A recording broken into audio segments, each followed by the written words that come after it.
And welcome back, everyone, to day number 5 of our spring-summer meet here at Grants Pass Downs. I'm Jason Beem, track announcer. Happy to be with you here for this Monday, May the 24th, our 5th day of racing, as I mentioned. An 8-race card featuring the Redwood Handicap. Very excited for tonight's card. Coming off a busy week last week, a handle once again over $1 million for the 2 days. So big thanks to everyone who tuned in and wagered and watched and enjoyed the racing here at Grants Pass Downs. We're very excited for how things have started this season. Last week, some great finishes. We had a disqualification. We had some stakes wins. Lots of good stuff going on here at the track. And so looking forward to starting week number 3. And as I mentioned, the Redwood Handicap, our feature for quarter horses. So normally the quarter horses fall in races 2 and 3. Tonight, they're races 3 and 7 because our feature will be in the 7th race position. But we start out with $3,200 claimers going 5.5 furlongs here. You know, of course, as we get further into the meet, probably see a few more distance races, a few more 5.5s and 6s as opposed to the 5s and 6s. So going to be interesting to watch that. Riders have a little more time to get situated before they go into that first turn. And in the first race, I thought very, very interesting here. We had the number 1, the Champ is Flooring, who is coming out of a pretty tough race. Lounge Act was a horse that was coming in from Churchill Downs, dropping in, substantial class. This was an allowance race, and the Champ is Flooring is a horse that has run its best when she's been up on or near the lead, and she got away slowly last time. So I really am just crossing a line through that race and expecting a much improved effort here for the Champ is Flooring. Taylor Smith getting on board.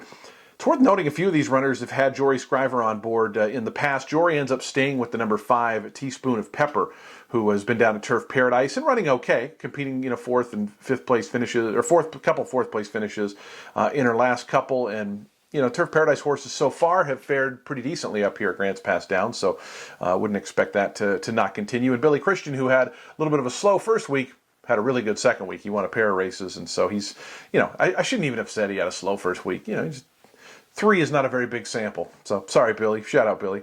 Also, a Los Al shipper in here, number 4, Ricky Nine Toes, coming in from Los Alamitos. This horse had won 2 back for 2,500 claimer, and then last time out they jumped up to 5, and ran a respectable race, had a very wide trip, and really didn't lose a ton of ground from, because of that wide journey. Ended up finishing 4th, beaten 3 1/4. So, maybe a better trip. Serapio last week won the opener wire to wire for Rosales. Maybe they team up once again for the opener here on the Monday program. Second race begins the early pick 3, dollar pick 3s and dollar pick 4s here at Grants Pass Downs, including dollar trifectas and dollar exactas. But the number 2, Live a Good Life. I mentioned Jorge Rosales, not the best of starts for last year's leading trainer, at least in the spring. But this horse, Live a Good Life, is coming off a very nice win at Emerald last fall. They've given the horse some time off. The horse has been training mostly up at Emerald, but came down to Grants Pass and worked a couple of weeks ago. So it's been down here locally for a little while. Draws the rail post, and I think the advantage for this horse truly is there's not a lot of other speed. I mean, there's a few to the outside, like Vic's Hero, the number 6, battled for the lead last time and had the inside draw, so really took advantage of the inside position. I mean, getting inside position into that first turn here is so important. And I thought it was worth noting that Vic's Hero this time draws toward the outside, and if those two are going into the turn pretty even, Live a Good Life is going to cut the corner and take advantage of it. So we could have a little bit of a scramble for the lead in this particular race. It'll be interesting to see how that kind of plays out. And, Jory Scriver on Vic's here. We know Jory, an aggressive rider. She'll go for the lead. She'll try to get it going into that turn.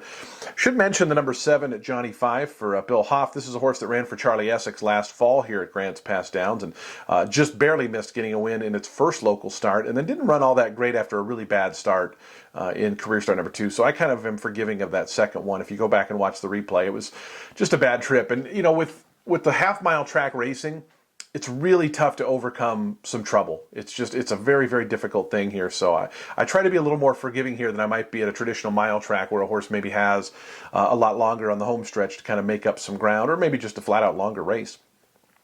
Quarter horses begin in race number 3, 350 yards for the quarter horses.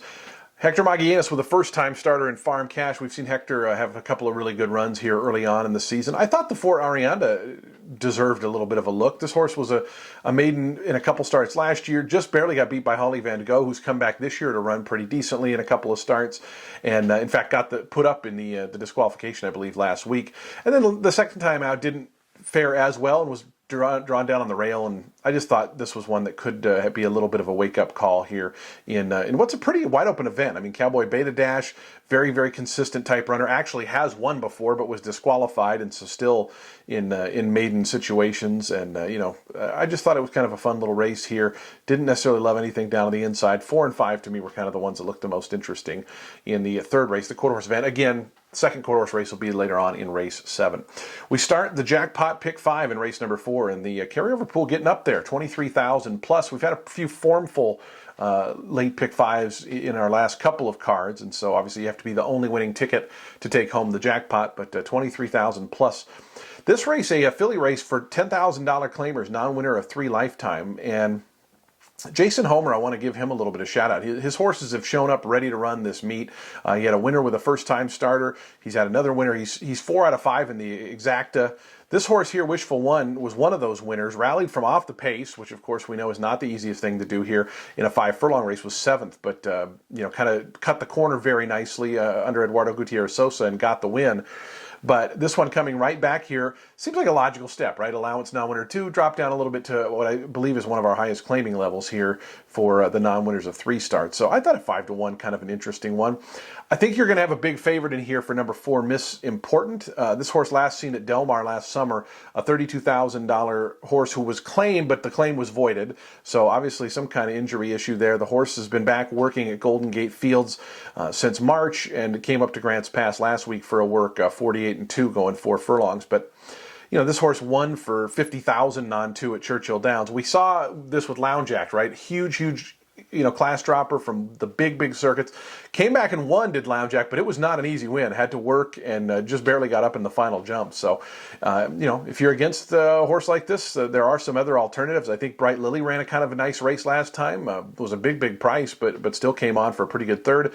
Good job. Jackie is coming off a solid performance at this exact same level. Was beat by Feisty Town Lady, who went wire to wire that day, and so kind of just chasing that particular rival. And also in that race was She Said She's Perfect, who had a really bad first turn. And I thought She Said She's Perfect, who I think is going to be a pretty big price in this race, the 7, with a better trip, I think can, and certainly wants to be more forwardly placed, I think could be really interesting in here at a price. So that was She Said She's Perfect was kind of my main opinion outside of the very logical, obvious favorite.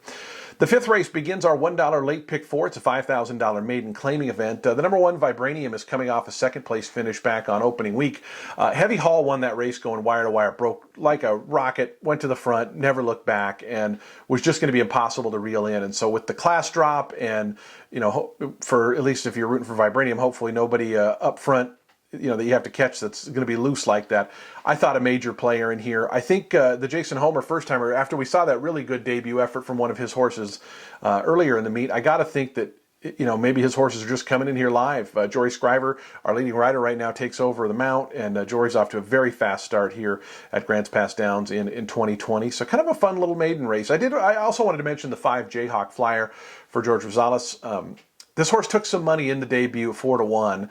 Didn't do much running, was kind of close up early on, cut the corner, but just didn't have a whole lot left. But being behind horses, a career debut, there's a lot of things you can be forgiving about. And I thought maybe if Jayhawk Flyer showed a little bit of speed early on, that could certainly benefit this one in the final stages of race 5. Race number 6, really good race. The quarter horse race is the feature, but the open condition no condition allowance for fillies and mares here, and a lot of familiar names, right? And a number of horses coming out of the Daily Courier Stakes from opening weekend, which Jaded Tiger won, and Jaded Tiger just got such a beautiful trip and ride that day from Jory Scriver, and is your 5-2 morning line favorite, and deservedly so. But that being said, I'm generally going to be against favorites who had kind of everything go their way last time, just because you can't count on that very often in thoroughbred horse racing. I thought it was a big effort last time from Just Classy, the other Jackie Smith horse who came on to ran second. Certainly one I thought merited some note. I actually thought Extra Fine Xtina, who, she probably doesn't want any kind of distance. The 5 furlongs is probably where she wants to be, but she's drawn inside. She's got speed. Emma's a Beast, the 2 horse, has some good speed. Of course, there's going to be good speed in a race like this, but I just thought maybe if she could really clear off and kind of keep it going, maybe she could be dangerous at a little bit of price. Again, just kind of trying to look for something not obvious. Speaking of something not obvious, the stakes race, the Redwood Handicap, 600 yards. So they basically start where our 6.5 furlong shoot is, but they just do a a half a lap or so. So it's and of course the kingpin of this division, CM Once in a Blue Moon, who was just awesome here last year, ran off 3 straight wins, all of them stakes. Oh, actually there was one allowance, but nobody could keep up with this horse. Now, last time out, they went to the Challenge Championships, and that's the best horses at this division in the country, and no shame in running last in that race. If the horse is back to his best, he's really, really tough to beat here. You're trying to think of who could go with him. El Bardi Classic Trip gave it a run last year, but was unable to keep pace going into the turn, and there's kind of just not that much speed in this race for a quarter horse race, even though it's a elongated quarter horse race. So CM Once in a Blue Moon going to be really, really tough to beat in this spot if he comes back. There's always questions off the layoff. He's another year older, but man, he was so good last year here. 8th and final race on the program, 5.5 furlongs for the maiden fillies and mares.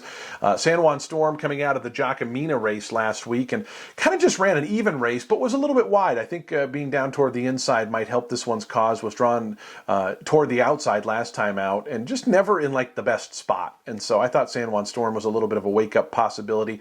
Chicalina, they kind of ran similar races. It's just Chicalina was always just ahead of San Juan Storm. So I don't think there's that much between them. I saw the morning line maker made them very close as far as 9-2 and 5-1. So it's going to be interesting to see how that shapes up. Cal's Girl, I think, is going to be the one to catch in this spot. Ran a really, really good race last time. First time locally for Quinn Howie. Quinn is off to a very quick start here at Grants Pass Downs. And she had the lead. She opened up in mid-stretch, and she just got nailed right on the money by Sizzling Grace, who came up the inside. Cal's Girl kind of floated out just a touch, left room in the rail, and bam, just got nailed right in the last jump. And so really excited to see if Cal's Girl can make things last a little bit longer. And I should give shout to the number 9, Kitty Creed, for George Rosales, who broke pretty sharply, was in that Cal's Girl Chicalina race, and just faded after a little bit of a wide trip. But that was a career debut. I think showing speed is always encouraging in a career debut. And I just thought a horse that was worthy of some mention. Serapio Figueroa likes to send, and from the outside draw, maybe it's just hey, let's see how fast we can go, get the lead, and if we can do it, great. So and probably going to be a little bit more of a price than Cal's Girl, who I think figures to be kind of a logical favorite type in the 8th race. So again, 8 races on Monday, Tuesday racing as well, 5:15 p.m. first post Pacific time. So if you're out there on the East Coast, 8:15 p.m. you can watch us before bed. We'll get you in bed before right around midnight each night. But we're looking forward to this 8-race card. Weather's supposed to still be pretty good. I know there's a chance of some rain Tuesday. We had some rain Friday and Saturday here in Southern Oregon. So, we're always glad to see a little rain here in Southern Oregon, so we won't complain about that. But hopefully a fast track and great conditions for the 5th card of the season.